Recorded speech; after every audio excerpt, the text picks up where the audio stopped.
여러분 안녕하십니까? 7월 17일 월요일 MBC 생활뉴스입니다. 정부가 다가올 추석을 계기로 이산가족 상봉행사 개최를 위한 남북 적십자 회담을 다음 달 1일 갖자고 북측에 공식 제의했습니다.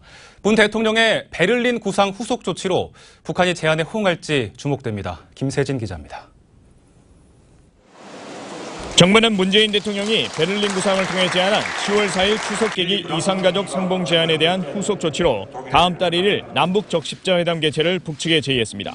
김선양 대한적십자사 회장 직무대행은 오늘 오전 9시 적십자사 본부에서 이같이 밝힌 뒤 판문점 우리 측 지역인 평화의 집을 회담 장소로 제안했습니다. 우리 측에선 김건중 대한적십자사 사무총장을 수석 대표로 모두 3명이 회담에 나갈 것이라고 밝혔습니다.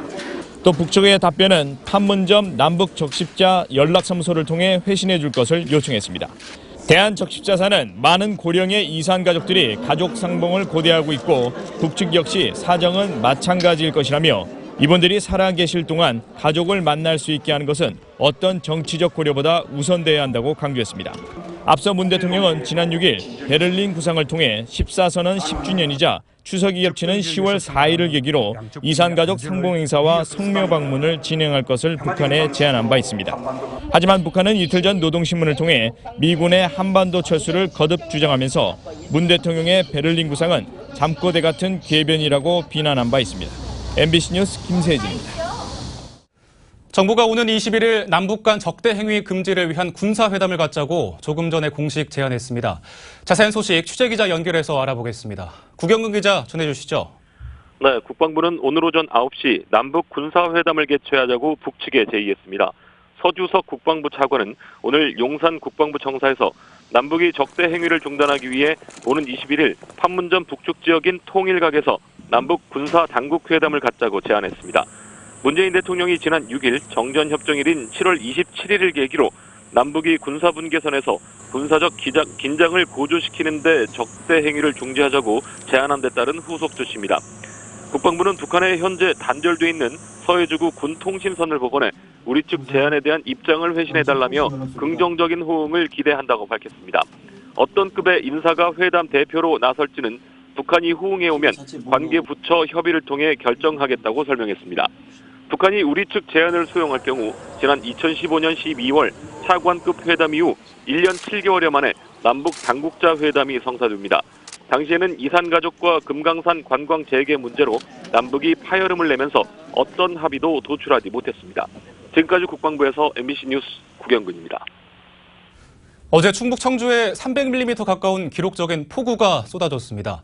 22년 만에 쏟아진 물폭탄에 청주 곳곳은 아수라장이 됐는데요. 김민혁 기자가 헬기를 타고 피해 현장을 둘러봤습니다. 논밭이 황토색 물감을 풀어놓은 듯 온통 흙탕물 투성입니다. 마을을 잇던 도로는 뚝 끊어졌고 물탱크 차량은 하천에 처박혔습니다. 바다 위 섬처럼 물길에 갇힌 농가, 턱까지 물에 잠긴 강아지들은 주인을 애타게 기다립니다. 청주 도심을 가로지르는 무심천은 다리 밑까지 물이 차올랐습니다. 넓은 초등학교 운동장은 거대한 수영장으로 변했습니다. 학교 뒤편의 옹벽은 힘없이 무너져 급식실을 덮쳤습니다. 하천 인근의 주차장, 트럭과 버스 수십 대가 물위를 어지럽게 둥둥 떠다닙니다.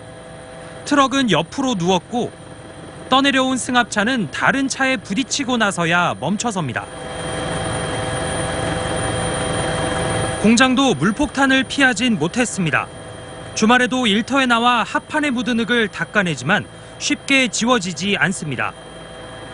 흙탕물 속에 자취를 감춘 비닐하우스. 물에 잠긴 논을 찾은 농민은 망연자실합니다. 시간당 최고 91mm, 290mm 넘게 쏟아진 장대비에 청주 지역에서는 2명이 숨졌고 이재민이 속출했습니다. MBC 뉴스 김민혁입니다. 보고 오신 대로 충북 청주는 어제 기상 관측 이래 두 번째로 많은 비가 그야말로 물폭탄처럼 쏟아져서 하천이 범람하고 침수 피해가 속출했습니다. 이어서 이지현 기자입니다. 장대비에 하천이 넘쳐 바로 옆 자동차 정비센터가 시뻘건 흙탕물에 잠겼습니다. 불과 몇 분 사이에 물이 차올라 사람도 차량도 그대로 갇혔습니다. 순간적으로 바퀴까지 물이 차더라고. 그래서 차 엔진 걸고 나오는데 엔진 눈까지 차 물이 차는 거예요. 단 1, 2분만 만에. 도심 상가에는 구명보트가 등장했습니다. 인근 하천이 범람하면서 주택가에 주차된 차량 수십 대가 물에 잠기고 주민이 고립되는 등 피해가 잇따랐습니다. 아파트 지하 주차장도 흙탕물에 잠겼습니다. 소방대원이 가슴까지 차오른 물을 헤치고 진입을 시도합니다. 순식간에 허리까지 들어찬 물. 119 구조대원이 1살과 3살 아이를 안고 나와 보호자에게 건네줍니다. 마음이 급하니까 애기는 안고 있었고 그냥 동도 모르면 쳤죠. 얼른 119 와서 빠져나갈 생각밖에 안 했고. 도로에 물이 밀려들며 승용차가 그대로 떠내려갑니다. 어떡해! 하상 주차장에 주차한 승용차와 트럭은 거센 물살에 떠내려갑니다. 중장비 위에 아슬아슬 올라간 사람이 차량을 간신히 줄로 묶어 끄집어냅니다. 이번 폭우로 충북에서는 주택 244개 동과 공장 4곳, 상가 3곳이 물에 잠겼습니다. MBC 뉴스 이지연입니다. 미국 상원이 북한의 핵과 미사일 개발에 연루된 모든 기업을 제재하는 법안을 발의하면서 중국 기업 10곳의 실명을 명시했습니다. 지난 4일 북한의 ICBM급 신형 미사일 발사 이후 미 의회가 북한을 돕는 제3자 제재 세컨더리 보이콧을 본격화하는 양상입니다. 워싱턴에서 현원서 특파원입니다.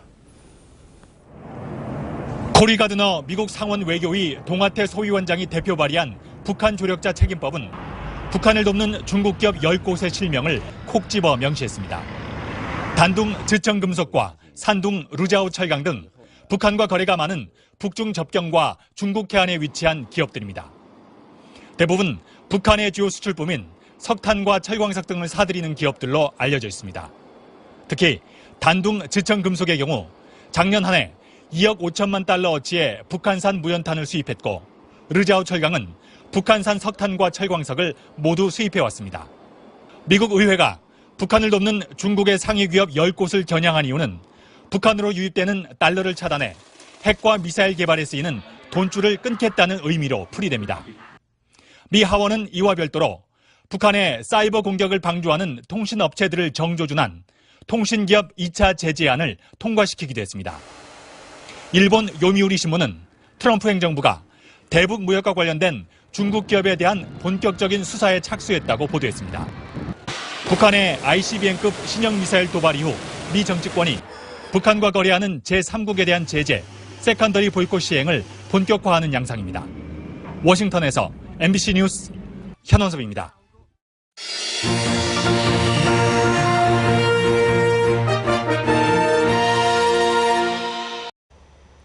여러분 안녕하십니까? 경북 동해안은 오늘도 흐리고 폭염주의보가 발령된 가운데 무더운 날씨가 이어지겠습니다.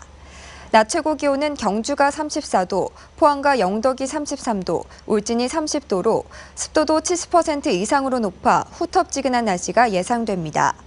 동해상의 파고는 최고 2m까지 일고 일부 해상에는 안개가 짙게 끼겠습니다.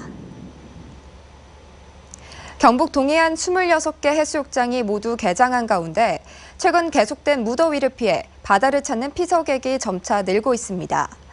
피서객은 매년 30에서 40만 명씩 증가하고 있는데 올해는 555만여 명의 피서객 유치를 기대하고 있습니다. 김영일 기자가 보도합니다.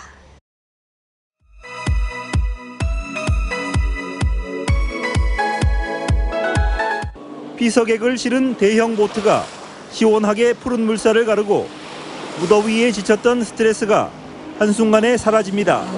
너무 재밌고 스릴이 있어가지고 죽을 것 같아요. 해변에서는 모래성을 쌓으며 아빠와 어린 딸이 잊지 못할 추억을 만들었습니다.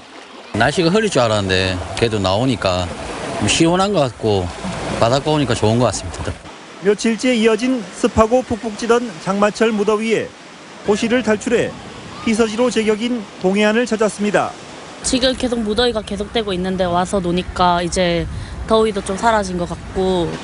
지난달부터 포항을 시작으로 개장한 경북 동해안 해수욕장은 14일 26개 해수욕장이 모두 문을 열고 피서객을 맞고 있습니다. 2011년 480만 명이던 해수욕장 피서객은 지난해 폭염으로 553만 명까지 늘었는데 올해도 비슷한 수준을 기대하고 있습니다. 경북 동해안 시군도 여름 피서객 유치를 위해 다채로운 행사를 준비하고 있습니다. 포항의 국제 불빛 축제와 울진 워터피아 축제, 영덕 황금문어 축제가 잇따라 열려 많은 관광객들이 동해안을 찾을 것으로 기대하고 있습니다. MBC 뉴스 김혁일입니다. 최근 장맛비로 전국 대부분이 해갈됐지만 경북 일부 지역은 여전히 가뭄이 지속되고 있는 것으로 나타났습니다.